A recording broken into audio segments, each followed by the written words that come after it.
Kita mulai in 3, 2, 1. Hi learners, welcome back. This is Miss Galuh, your English buddy from Glimmers. Ya, di video, waduh kok ada S-nya Glimmers. Hi learners, welcome back. This is me, Miss Galuh, your English buddy from Glimmer. Di video sebelumnya kita sudah belajar tentang penggunaan simple present tense in a company flow and team roles, right? Tapi ternyata itu saja nggak cukup. However, we need to obey these two fundamental rules. Yang pertama adalah kita harus konsisten menggunakan simple present tense untuk mendeskripsikan permanent workflow and team roles in every company. Okay?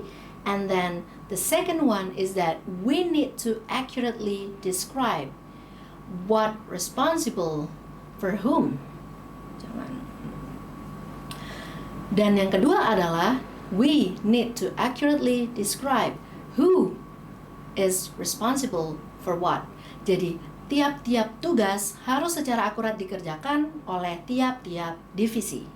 And how do we combine these two roles into one perfect explanations?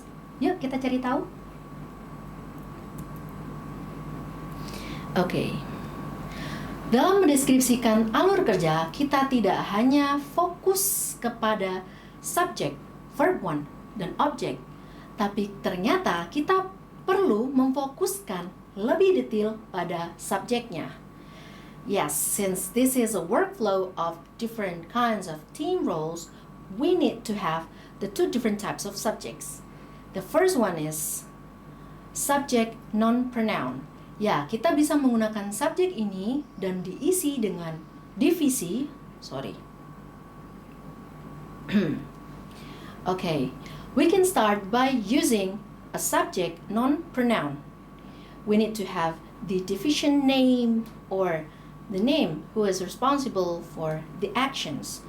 Like the manager checks the report. And then we can continue to the next sentence by having subject pronoun like I, you, they, we, he, and she.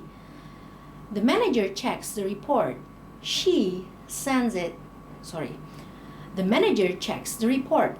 She sends it. Sends. Udah betul sih. Okay. And the example is, Gary always creates the layout. After that, he saves the file. And then next one.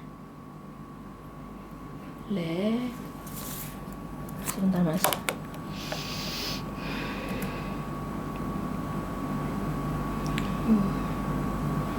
Animation pen.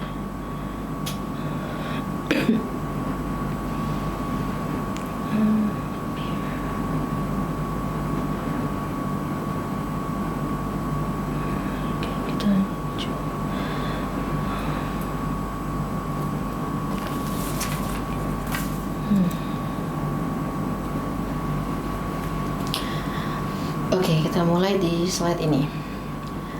Dan kita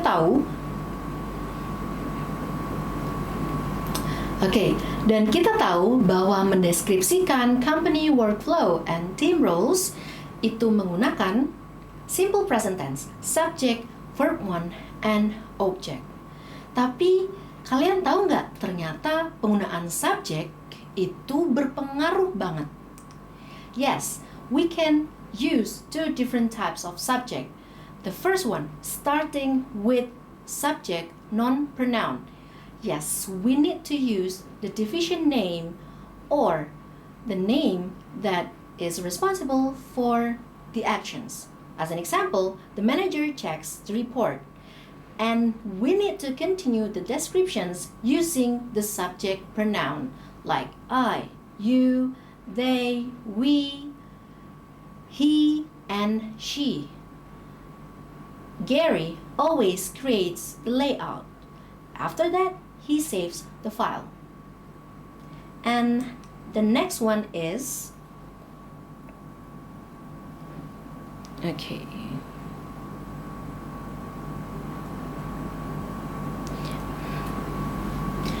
Langkah terakhir dalam menjelaskan sebuah company's workflow and team roles is by using sequential workflow and marks so that our explanations will be in order correctly so that our explanations will be in correct order and clear. Let's start by using firstly, or it begins when we want to start the explanations. And then we can go to the roles explanations that has next or after that and then. And then the last one is the conclusions when we need to end up the explanations of the whole team roles. We can have finally or at last process. And this is the example of food and beverage industry. Yeah, I think that's it for today. Thank you so much for learning with Glimmer. And please keep practicing and I will see you in the better or maybe the best versions of yourself. Bye bye!